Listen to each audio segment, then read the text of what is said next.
ഞാൻ ചോദിക്കട്ടെ, ആ നിലപാട് ഞങ്ങൾ അതിനെ എതിർത്തതാണ്. മാധ്യമങ്ങൾക്ക് വിലക്ക് ഏർപ്പെടുത്തിയതിന് ആ ഓർഡർ ഇപ്പോഴും നിലനിൽക്കുകയാണ്. ഞങ്ങളത് പരിശോധിച്ച് ഒരു നടപടി സ്വീകരിക്കുക. ഞങ്ങൾ പരിശോധിച്ചിട്ടില്ല.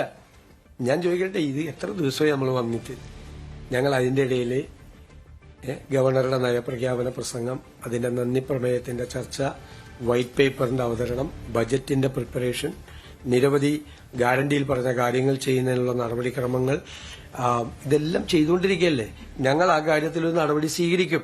അതിനു മുൻപേ ഞങ്ങളെല്ലാ മാധ്യമങ്ങൾക്ക് നിയന്ത്രണം ഏർപ്പെടുത്തിയ 2018 ഓർഡർ നിലനിൽക്കുകയാണ്. ഇപ്പൊ നിലനിൽക്കുക. അത് മാറ്റാനൊരു ഗവൺമെന്റ് ഓർഡർ തന്നെ വേണം. സർക്കുലറാണ് ഇറക്കിയത്. 2015-11-2018 ഇറക്കിയ മാർഗനിർദ്ദേശങ്ങളാണ് ആ സർക്കുലർ നിൽക്കുന്നത്. സെക്രട്ടേറിയറ്റിനകത്ത്, സെക്രട്ടേറിയറ്റിന് പുറത്ത് എന്ന് പറയുന്ന നിർദ്ദേശങ്ങൾ. അത് പരിശോധിച്ച് നമ്മളൊരു നടപടി സ്വീകരിക്കണം. അതിനു മുമ്പ് ഞങ്ങൾ മാധ്യമങ്ങളെ പുറത്താക്കി എന്ന് പറയുന്നത്, വാർത്ത കൊടുക്കുന്നത് ശരിയാണോ ഇല്ലെന്ന് നിങ്ങൾ ആലോചിക്കുക. പിന്നെ ഗേറ്റ് ഫുൾ ടൈം അടച്ചിട്ടിരിക്കുകയായിരുന്നു. ആ ഗേറ്റ് തുറന്നു. ആ ഗേറ്റിന്റെ മുമ്പിലേക്ക് ഒരു ജാഥയുമായിട്ട് വരുമ്പോ ആ ഗേറ്റ് അടയ്ക്കില്ലേ? ആ ഗേറ്റ് അടച്ചിട്ടില്ലേ പ്രതിരോധം തീർക്കുന്നത്, അല്ലേ? അതവിടെ ഇങ്ങോട്ട് ഒരു ആക്രമണം ഉണ്ടാകാതിരിക്കാൻ സമരങ്ങൾ വരുമ്പോ ഗേറ്റ് അടയ്ക്കും. അല്ല അത് നോക്കാം, അത് പരിശോധിക്കും. ഗവൺമെന്റ് ഒരു നിർദ്ദേശവും കൊടുത്തിട്ടില്ല. ഗവൺമെന്റ് അത് തുറക്കണം എന്നാണ് പറഞ്ഞിരുന്നത്.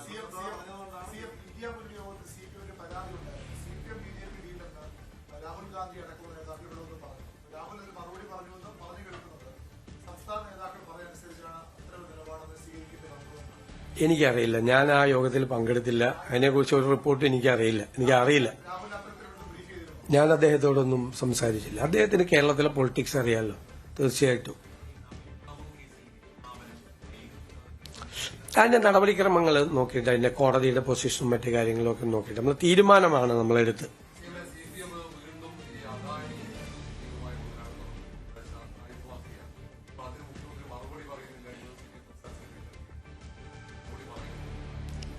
മറുപടി പറയുന്നില്ല. എന്ത് കാര്യത്തിന് മറുപടി പറയണത്? ഞാനിക്ക് അദാനിയായിട്ട് എന്താ ബന്ധം? ചുമ്മാ ഓരോന്ന് പറയല്ലേ. ഗോവിന്ദൻ മാഷ് പറയട്ടെന്ന്. പുള്ളിക്ക് എന്തെങ്കിലും പറയണ്ടേ? ആരെ സന്ദർശിച്ചെന്ന് പറഞ്ഞു? ഞാനേ സന്ദർശിച്ച് ആളെ അദാനിയുടെ ഏജന്റാണ് ആളെ കണ്ട ആളുകളുടെ ഫോട്ടോ മുഴുവൻ ഞാൻ കാണിച്ചു തരട്ടെ. ഈ കേരളത്തിൽ ബന്ധമുള്ള മക്കളെയൊക്കെ ഇവിടെ കല്യാണം കഴിപ്പിച്ചിട്ടുള്ളത്, അവരുടെ മക്കളെ കേരളത്തിൽ കല്യാണം കഴിപ്പിച്ചിട്ടുള്ള ഒരുപാട് ആൾ. ആര്യാടൻ സാറിന്റെ ബന്ധുവാണ്, അകന്ന ബന്ധുവാണ് അദ്ദേഹം. കോഴിക്കോടും കാസർഗോഡും ഒക്കെ കുടുംബ ബന്ധങ്ങളുള്ള ആളാണ്. അദ്ദേഹത്തിന്റെ കൂടെ പോയി അദ്ദേഹത്തിനോട് സംസാരിച്ചിട്ടുള്ള ആളാണ്. ഞാൻ എയർപോർട്ടിൽ വന്നിറങ്ങുമ്പോൾ എന്നോട് കണ്ട് സംസാരിച്ചു. ഇനിയിപ്പോ അദാനിയുടെ ആളെ ഞാൻ എന്തിനാ പോയത് ഇലക്ഷൻ കാലത്ത്? അദാനിയുടെ എവിടെ തെരഞ്ഞെടുപ്പ് കഴിഞ്ഞിട്ട് അദാനിയായിട്ട് ഇവിടെ മന്ത്രിസഭ ഉണ്ടാക്കാനാ? എന്തുവായി പറയും? അല്ല, അതൊക്കെ ഓരോരുത്തരുടെ വ്യക്തിപരമായിട്ടുള്ള കാര്യങ്ങൾ. അതിൽ നിങ്ങൾ ഇടപെടേണ്ട കാര്യമില്ല. നിങ്ങൾ തന്നെ ഇറക്കിക്കൊണ്ടിരിക്കുകയല്ലേ? അല്ല, നിങ്ങളുടെയൊക്കെ സ്ഥാപനങ്ങൾ തന്നെയല്ലേ ഇറക്കിക്കൊണ്ടിരിക്കുന്നത്? വരട്ടെ. എല്ലാം കൂടി ഒരു ഗവൺമെന്റ് ഒരു മാസത്തിനുള്ളിൽ തീരുമാനം എടുത്തു കഴിഞ്ഞാൽ എവിടെ പോയി നിൽക്കും? നിങ്ങൾ ആലോചിക്കുക.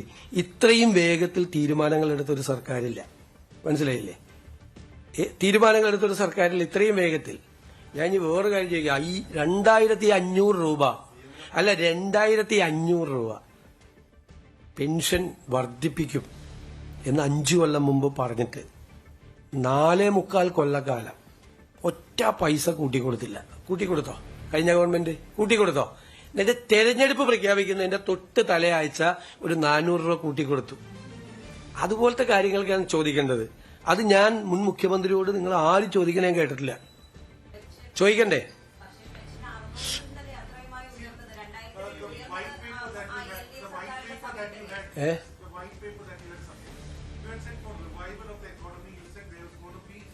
Private power projects, foreign university and rare earth development. So all these are long-term returns, nothing on the short term. So what is the plan for the next 2 years other than borrowing?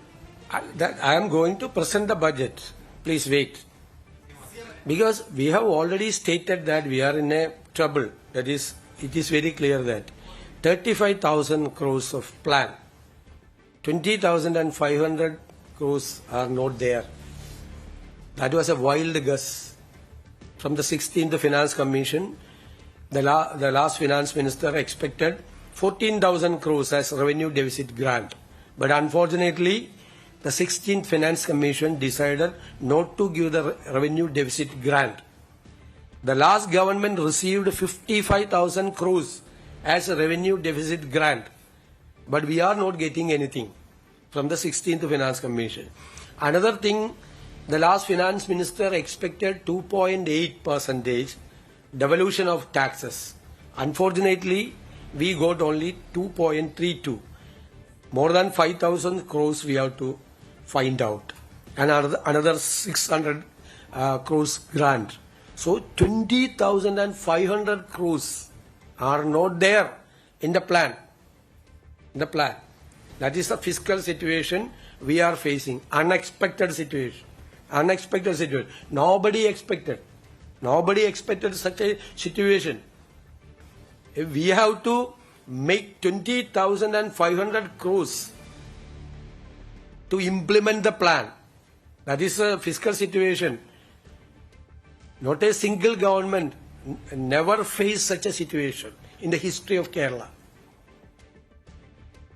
സർക്കാർ ജീവനക്കാരുടെയും പെൻഷൻകാരുടെയും മെഡിസിപ്പ് അത്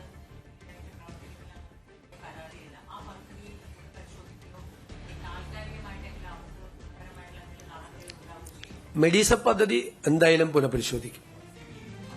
പക്ഷേ insurance ആയിട്ടുള്ള agreement ആണ്, അതിന്റെ കാലാവധിയും മറ്റുമൊക്കെ നോക്കണം.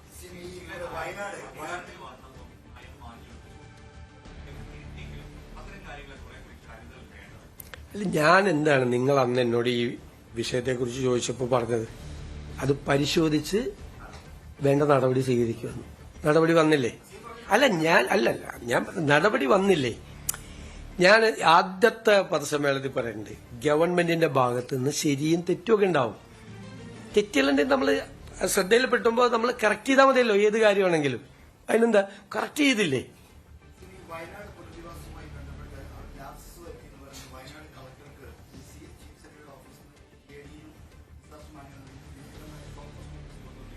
ഇതെന്താണ് വസ്തുതയുണ്ടോ? എന്താണ് അവർക്ക് അവിടെ ഒരു റിവ്യൂ മീറ്റിംഗ് അവിടുത്തെ മന്ത്രിമാരെ ചുമതലപ്പെടുത്തിയിട്ടുണ്ട്. അതുമായി ബന്ധപ്പെട്ട ആളിലെ അവിടുത്തെ നടപടിക്രമങ്ങൾ റിവ്യൂ ചെയ്യണമെന്ന് പറഞ്ഞു. ഞാനിങ്ങനെ ഒരു വാർത്താ ശ്രദ്ധയിൽപ്പെട്ടതിനെ കുറിച്ച് അന്വേഷിച്ചപ്പോൾ ഈ ലോണുകളെല്ലാം ടേക്ക് ഓവർ ചെയ്യാൻ വേണ്ടിയിട്ടുള്ളൊരു തീരുമാനമൊക്കെ എടുത്തിട്ടുണ്ടായിരുന്നു. അത് ഇംപ്ലിമെന്റ് ചെയ്യാത്തതായിട്ട് ബന്ധപ്പെട്ടതാണ്.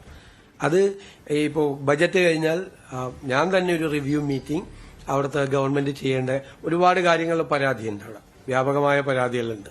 ഇപ്പൊ പണി പൂർത്തിയാക്കിയ വീടുകളിൽ പോലും ആളുകൾക്ക് താമസിക്കാൻ പറ്റാത്ത സിറ്റുവേഷൻ ഉൾപ്പെടെയുള്ള ഒരുപാട് വിഷയങ്ങളുണ്ട്. അത് റിവ്യൂ മീറ്റിംഗ് നടത്തി ആ പുനരധിവാസ പ്രവർത്തനങ്ങൾ, റീഹാബിലിറ്റേഷൻ പ്രോസസ്സ് നമ്മൾ വേഗത്തിലാക്കും.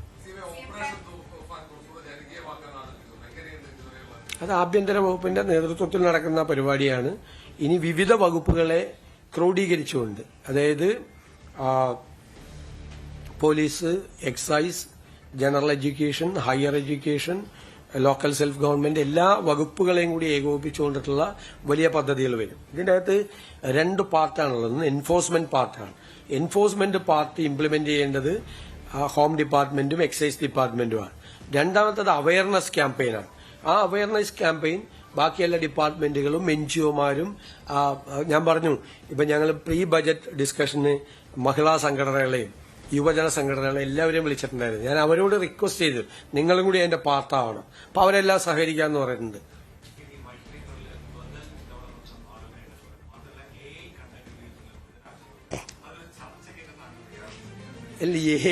കെ എം ചന്ദ്രശേഖരൻ അതിന്റെ ചെയർമാൻ മറുപടി പറഞ്ഞല്ലോ. ഞാൻ തോമസ് ഐസക് എന്നെ വളരെ അടുത്ത സ്നേഹിതനും വളരെ അടുത്ത സുഹൃത്തുമാണ്.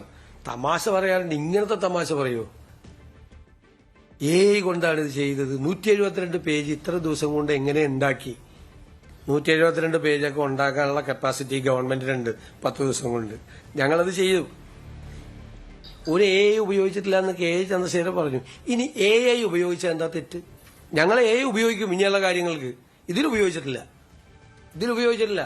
ആർട്ടിഫിഷ്യൽ ഇന്റലിജൻസ് ടൂൾ ഈ ഗവൺമെന്റ് ഉപയോഗിക്കും. ഡാറ്റ ഡ്രിവൺ ഗവേണൻസ് ആണ് വരാൻ പോകുന്നത്. അതിന്റെ ഭാഗമായി ടൂൾസ് ഉപയോഗിക്കും. ഞങ്ങൾ അതിന്റെ സ്റ്റഡി തുടങ്ങിക്കഴിഞ്ഞു. ഞങ്ങൾ അതിന് ആവശ്യമായ ആളുകളെ ചുമതലപ്പെടുത്തി കഴിഞ്ഞു. അത് ചെയ്താൽ എന്താ തെറ്റ് ഒരു ഗവൺമെന്റ്? പിന്നെ പറഞ്ഞു ട്രഷറിയിലെ ബാലൻസ് അല്ലേ ഒരിക്കലും പുറത്തറിയാൻ പാടില്ല എന്ന് പറഞ്ഞില്ലേ? ഒരിക്കലും പുറത്തറിയാൻ പാടില്ല എന്ന് നിങ്ങൾ ശ്രദ്ധിക്കണം. പറഞ്ഞല്ലോ, അതാണല്ലോ ഒരു ആക്ഷേപം. ട്രഷറിയിൽ 6000 കോടി രൂപ ബാക്കിയുണ്ടെന്ന് ആദ്യം പറഞ്ഞാരാ? മുൻ ധനമന്ത്രി KN ബാലഗോപാൽ. അവ രഹസ്യം, ബജറ്റ് രഹസ്യം അല്ലെന്നാണ് ട്രഷറി രഹസ്യം. ട്രഷറിയിലെ ബാലൻസ് പുറത്തു പറയാൻ പാടില്ല. ട്രഷറിയിലെ ബാലൻസ് ആദ്യം പുറത്തു പറഞ്ഞ ആള് മുൻ ധനകാര്യമന്ത്രി. ഇതൊന്നും ഒരു രഹസ്യമില്ലെന്ന്, ഒരു രഹസ്യമില്ല.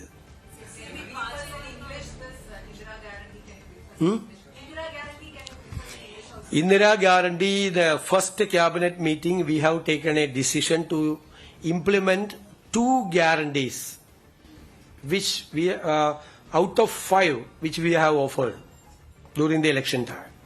First was the free journey in the Kerala State Road Transport Corporation buses. Second, to constitute a new department for senior citizens. The first decision,